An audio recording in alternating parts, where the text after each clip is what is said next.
नमस्कार श्रोता बंधुरा, आमार गल्पेर आसरे सबाइके स्वागत। सकलेर कुशल कामना करे आजकेर गल्प शुरू करछि। सत्यि भूतेर गल्पे आज चतुर्दश पर्व। आज आमी आपनादेर शोनाबो प्रख्यात लेखक षष्ठीपद चट्टोपाध्यायेर कलमे एकटी भौतिक गल्प स्वर्गारोहण पाला। गल्पटी सकले शेष पर्यन्त शुनबेन। भालो लागले अवश्यई एकटा लाइक करबेन। আপনাদের একটা লাইক আমাকে অনেক মোটিভেট করে এরকমই আরো ভালো ভালো গল্প আপনাদের সামনে পাঠ করার। গল্পের শেষে সকল শ্রোতা বন্ধুর কাছে আমার অনুরোধ, আমার চ্যানেলটিকে সাবস্ক্রাইব করে আমার সহযোগিতা করবেন, আমার পাশে থাকবেন। যে সকল শ্রোতা বন্ধু ইতিমধ্যেই আমার চ্যানেল সাবস্ক্রাইব করে আমার পাশে আছেন, আমার সহযোগিতা করছেন, তাদের সকলকে আমার আন্তরিক ধন্যবাদ। শুরু করছি আজকের গল্প।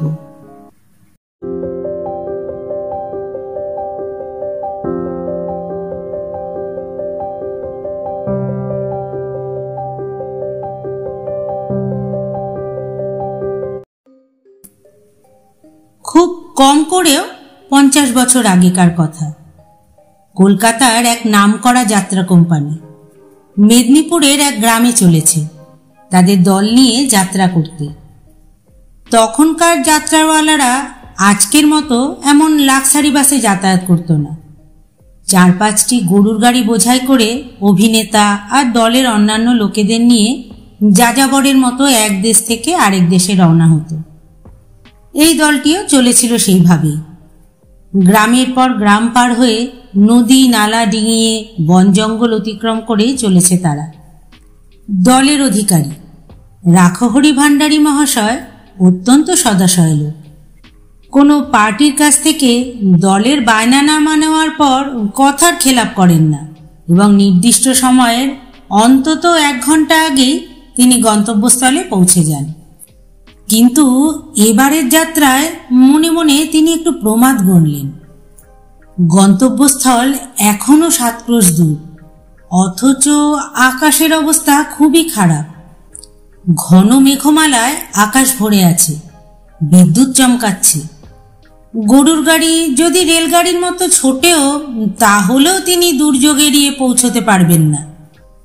বৃষ্টি একেবারেই নামো নামো অবস্থা। তবু তিনি চালকদের গাড়ির গতি দ্রুত করতে বলে শঙ্কিত চোখে আকাশের দিকে তাকালেন। দলের লোকেরাও চিন্তিত হয়ে পড়ল খুব। সত্যিই তো, এইভাবে যাওয়া যায় কি করে? তারা বললেন, অধিকারী মশাই, এবার বোধহয় আমাদের দলের মান আর রইল না। অধিকারী মশাই বললেন, সে বললে তো হবে না ভায়া, যত দুর্যোগী হোক যেতে আমাদের হবে। তা তো হবে, কিন্তু যাবেন কি করে? এ যা অবস্থা দেখছি, এখানেই না আটকা পড়তে হয়। জয় গুরু, জয় গুরু। দেখা যাক কপালে কি আছে। একে আষাঢ় মাস, তাই আকাশের এই অবস্থা। ওরা কি আর বর্ষাকাল ছাড়া যাত্রা করার সময় পেল না? সে বললে কি হয়, গ্রামগঞ্জের ব্যাপার। চাঁদা তুলে টাকা পয়সা জোগাড় করবে তবে তো। বৈশাখ মাসে হরিসভা দিয়েছিল, তখনই যাত্রা হওয়ার কথা, কিন্তু টাকা পয়সার জন্য পিছিয়ে গেল। তাই এই অসময়ই হচ্ছে।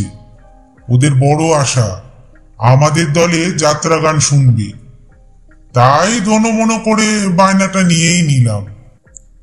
কিন্তু আকাশ যেরকম করছে তাতে। সে তো দেখতেই পাচ্ছি, এ যেন প্রলয়ের পূর্বাভাস। বলতে বলতেই ঝড় উঠল। সে কি দারুণ ঝড়! গাছের ডাল ভেঙে পড়ল, গাছ উপড়ালো, গরুর গাড়ির ছত্রি উড়ল, ধুলোয় কুটোয় ভরে গেল চারদিক। ঝড় আর জলের দাপট মূর্তিমান বিভীষিকার মতো দেখা দিল। সামাল সামাল রব উঠল চারদিকে। এদিকে যে গ্রামে যাত্রা হওয়ার কথা, তারাও তখন হায় হায় করছে। শুধু কি এই গ্রামের লোক, ভিনগা থেকেও দলে দলে লোক সকাল দুপুর থেকে চাটাই মাদুর থলে বিছিয়ে হাঁ পিত্তেশ করে বসে আছে কলকাতার পেশাদারি দলের যাত্রা দেখার জন্য। রাত 10টার মধ্যে যাত্রাপার্টি আসবার আর 12টায় যাত্রা আরম্ভ করবার কথা। তার জায়গায় এ কি হলো? যাই হোক, দুপুরের পর থেকে আরম্ভ হলো একটানা সেই দুর্যোগ। রাত 9টা নাগাদ সেটা কেটে গেল। চারদিক কাদায় কাদা, নিচু জায়গাগুলো সব জলে ডুবে গেছে। কোথাও বা পথের ওপর দিয়ে জলস্রোত বইছে। শামিয়ানা ছিঁড়ে কাদায় মাখামাখি হয়ে পড়ে আছে একপাশে।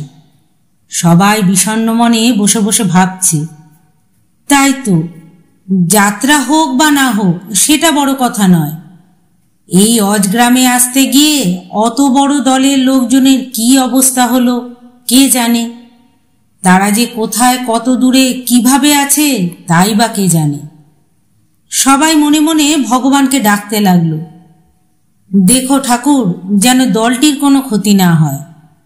যাত্রা আজ না হয় কাল হবে, কিন্তু মানুষগুলো যেন প্রাণে বাঁচে। গ্রামবাসীরা এই রকম সব চিন্তা করছে। এমন সময় দেখা গেল পরপর 5টি গরুর গাড়ি কাদায় মাখামাখি অবস্থায় এসে থামল বারোয়ারি তলায়। সকলে হৈ হৈ করে হ্যাচাক লণ্ঠন নিয়ে ছুটল সেখানে। গরুর গাড়ি থেকে অধিকারী মশাই ভুঁড়ি দুলিয়ে নেমে এলেন। গ্রামবাসীরা তো অবাক, বলল, এই দুর্যোগে আপনারা এলেন কি করে? অধিকারী মশাই তখন বললেন, কেন, না আসবার কি আছে? আমার নাম রাখহরি ভান্ডারী। কথার খেলাপ আমি করি না। দুর্যোগে কষ্ট পেয়েছি ঠিকই, তবে ওসব আমাদের গা সওয়া। এখন আপনারা অনুমতি দিলে এই যাত্রা আরম্ভ হবে। এর আবার অনুমতি? গ্রামবাসীরা তো আহ্লাদে একেবারে আটখানা। চোখের পলকে বারোয়ারি তলা লোকে লোকারণ্য হয়ে গেল। হ্যাচাক লণ্ঠনের আলোয় ঝলমলিয়ে উঠল চারদিক। যাত্রার কনসার্টের ধ্বনিতে মুখর হয়ে উঠল গ্রামখানি। কি আনন্দ, কি আনন্দ! এই আনন্দময় পরিবেশে যাত্রা শুরু হলো। অগণিত দর্শক মুগ্ধ চোখে যাত্রা দেখতে লাগলো। কেউ দুঃখে কাঁদল, কেউ বা আনন্দে হাততালি দিল। ক্রমে রাত শেষ হয়ে এলো, যাত্রাও শেষ হয়ে এলো। কিন্তু এও কি সম্ভব? শেষ দৃশ্যে নরবলি আছে। এরা যে সত্যি সত্যি একটা লোককে হাড়ি কাটে মাথা গলিয়ে নরবলি দিল।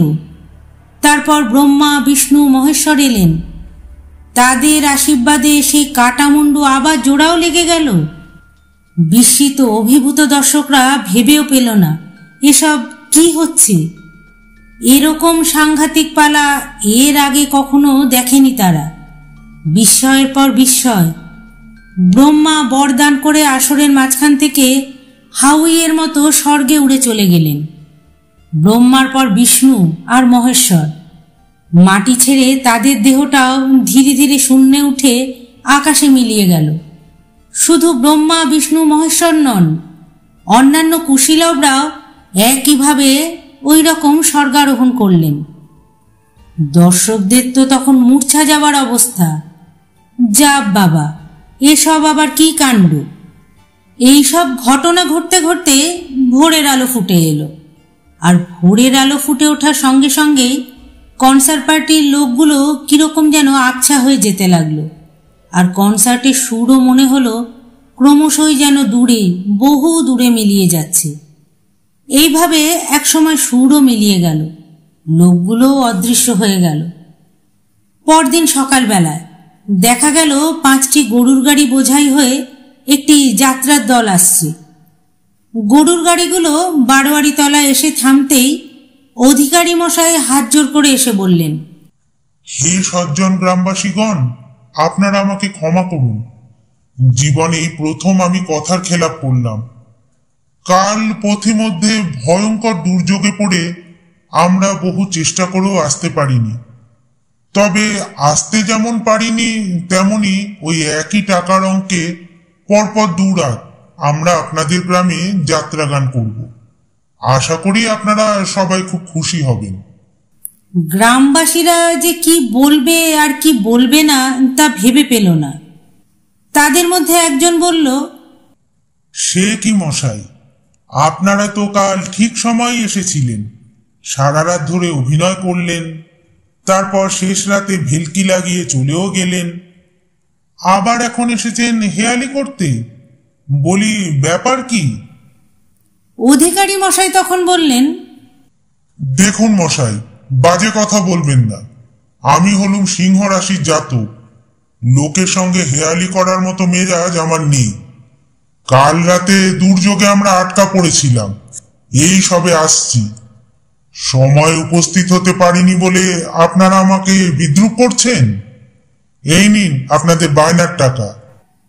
এই বলে গেজে থেকে টাকার থলিটা বের করে অধিকারী মশাই ছুড়ে দিলেন সকলের সামনে। সকলে হাঁ হাঁ করে উঠল। থামুন থামুন মশাই, আপনি হলেন স্বনামধন্য লোক। আমাদের গ্রামে আপনার মতো লোকের পায়ের ধুলো পড়েছে বলে আমরা গর্বিত। আমরা কখনো আপনার মতো লোককে বিদ্রুপ করতে পারি?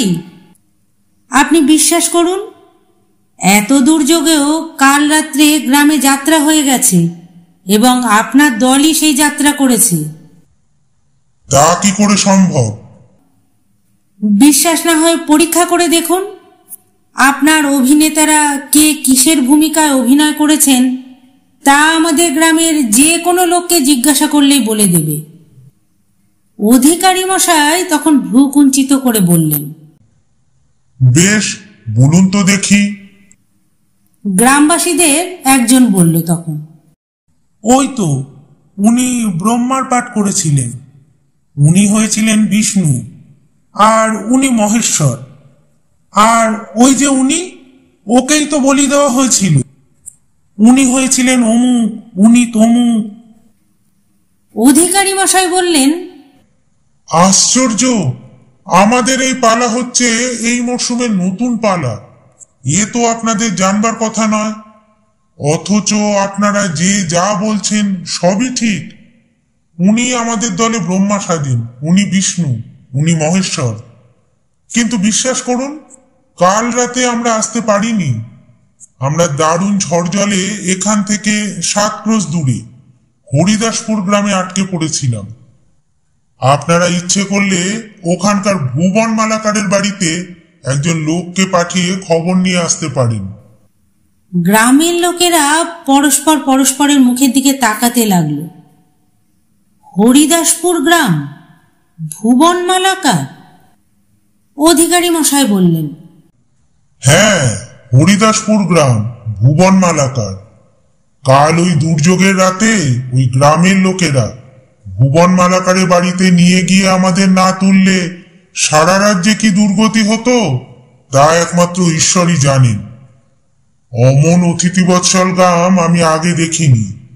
এতগুলো লোককে পেট ভরে খাইয়ে দাইয়ে রাত শেষ হওয়ার আগে আমাদের সড়কে পৌঁছে দিয়ে আপনাদের গ্রামে আসার সহজ পথটি দেখিয়ে না দিলে আজও বিকেলের আগে আমরা এখানে আসতে পারতাম না।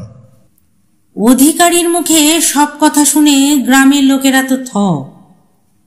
বলল, আজ ঠিক 5 বছর আগে কলেরার মহামারীতে ওই গ্রাম যে উজাড় হয়ে গেছে। হরিদাসপুরে এখন গ্রামের চিহ্ন মাত্র নেই, শুধু বন আর জঙ্গল। আর ভুবন মালাকার, ওই মহামারীর কবল থেকে তিনিও রক্ষা পাননি। সে কি? কাল রাতে তাহলে আমরা তো ভূতের পাল্লায় পড়েছিলাম। শুধু কি আপনারা, আমরাও যে কাল সারা রাত জেগে কাদের যাত্রা দেখেছি তা এবার ভালোই বুঝতে পারছি। কি সাংঘাতিক সেই যাত্রা!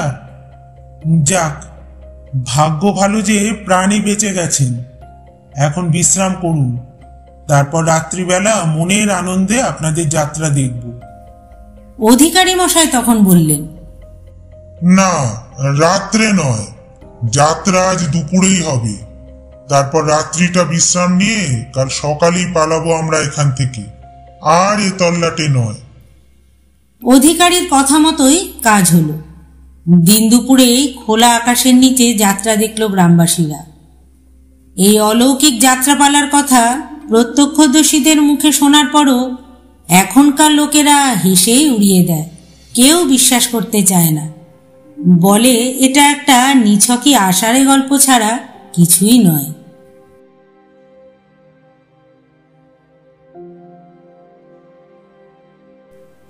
গল্পটি এখানেই শেষ হলো। ভালো লাগলে অবশ্যই লাইক করবেন, শেয়ার করবেন আর কমেন্ট করবেন, আর আমার চ্যানেলটিকে সাবস্ক্রাইব করে আমার পাশে থাকবেন। আবার আসবো আমি এইরকমই আর একটি গল্প নিয়ে। ধন্যবাদ।